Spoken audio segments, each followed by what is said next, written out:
New entrant safety audit. What is it? When is it going to happen? What do I need to do to prepare for it? And what happens if I mess up? Let's talk about all the details related to your new entrant safety audit.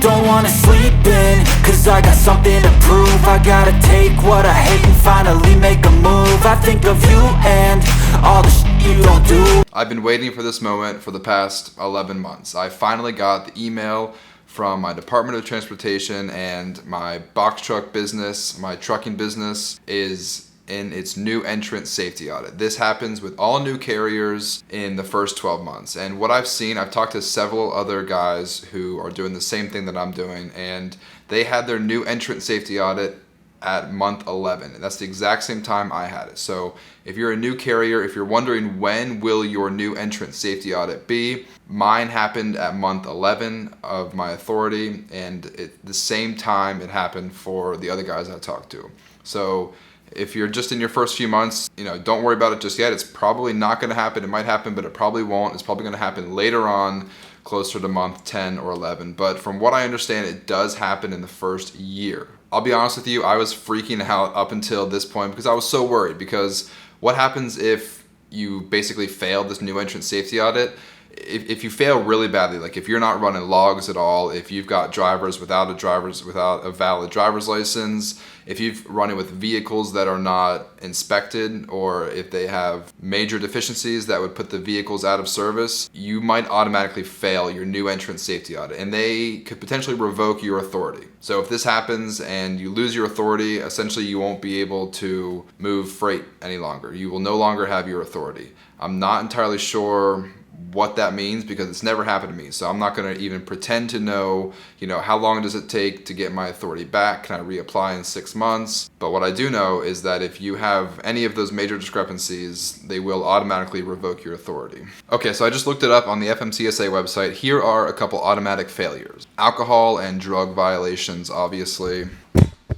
If you don't even have an alcohol or drug testing program and you're running with a CDL, you're using a driver who refused to take an alcohol or drug test. If you have driver violations, using a driver without a valid CDL, using a disqualified driver, using a driver with a revoked, suspended, or canceled CDL, using a medically unqualified driver. So as you all know, we all need our medical card, our medical physical. Operations violations, operating a motor vehicle without having in effect the required level of insurance, so make sure you have legit insurance. Failing to require drivers to make hours of service records. So if you're not using an ELD and you're required to, you're automatically going to fail your safety audit. Repairs and inspection violations, operating a vehicle declared out of service for safety deficiencies before repairs are made, not performing repairs reported in driver vehicle inspection report. So if your driver says that your vehicle is deficient in any way or needs to be put out of service, make sure you address that immediately, because if you get pulled over or if you get pulled in for a safety audit, you're going to fail.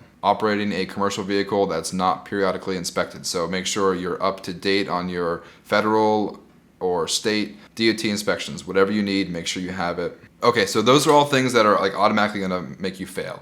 But if you have just a minor violation, then there's potential for a corrective action plan. I don't know necessarily all the details because it hasn't happened to me yet, but if you just have a minor violation and you don't automatically completely fail the safety audit, you might be able to do a corrective action plan. And also, like I said, this is my first time going through the safety audit, so I don't really know what's going to happen if I fail, because I'm hoping I don't fail. But also, maybe potentially, and I don't know if this is true, but if you have one of those major violations, you might also be able to do a corrective action plan. With all that being said, just avoid that. Don't even think that corrective action plan is even an option. Just make sure you do all the right things, like have insurance, have a driver with a CDL, make sure your vehicle gets inspected. All very, very basic things. Make sure you're running with an electronic logging device, unless you're less than 150 air miles away from your home. But all of the other things are just very, very basic. Nobody should be operating their authority. Nobody should be moving freight without a driver's license, without insurance, without a vehicle inspection. Those are just legitimately unsafe things. So just don't do those and you won't have any issues. But I want to run down real quick the documents that were required of me. And also, if you're really anxious, if you're really nervous like I was, I want to give you some reassurances. So I called the DOT agent immediately as soon as I got my email, and he was very helpful. He was very reassuring. He just walked me through literally every single document that I need. And I only have one driver and one truck operating right now. So like, I've had drivers in the past, I've had trucks in the past. He said, don't worry about any vehicles or any drivers that are not currently operating at this time. So if you had a driver a month ago, he quit. If you had a truck a month ago, you sold it, don't worry about it. It's not operational now, so it's not relevant to your current safety audit. That's what the dude told me. So I'm only going to give him information for my one driver and my one truck that are operating right now. You need a driver's list. So you need a list of all of your drivers, just their name, basic information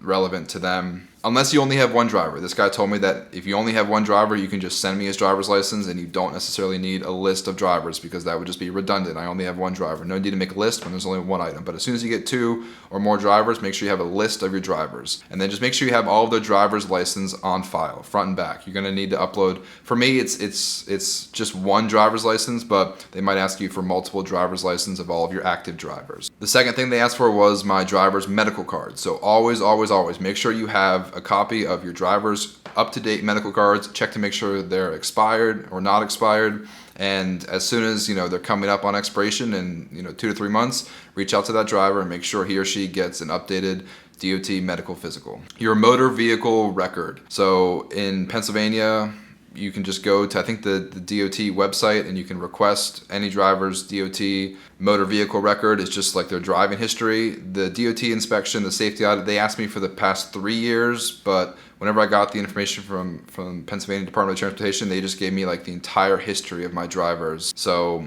depends on what state you are in, depends on your Department of Transportation, but for me, it was very easy to get the previous 3 years of motor vehicle record history. It just like identifies any traffic violations or anything that might have happened on your driver's history. If you have a CDL driver, make sure that driver has a pre-employment drug test, and then also make sure he is in some sort of random drug screening.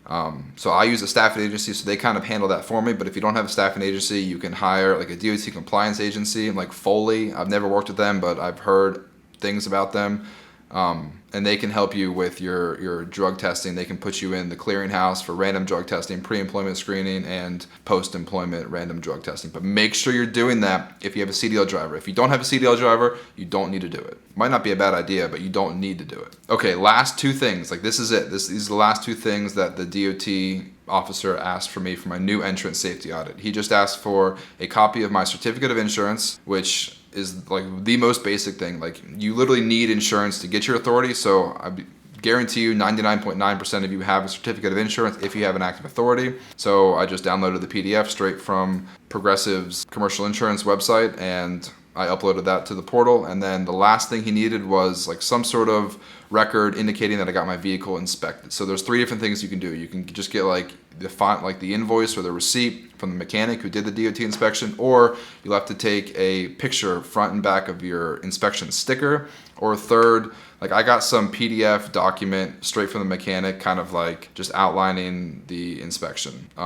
I don't really know much more about the vehicle inspection other than that, but it just has like the VIN number and just all the inspection details. I don't know, I'm not a mechanic, but I just called my mechanic. I'm like, hey, can you get me a record of my vehicle inspection? And they sent me this PDF, and I sent it to the safety officer, and he said that was good. And the other thing you might need is you might need your vehicle registration, but my safety officer actually said because I only have one truck and my VIN number and all of the information was on my state inspection, that I didn't need to submit my vehicle registration. But just be prepared, you might need to submit your vehicle registration. But that's it. Like, there's and then 2 more things I almost forgot.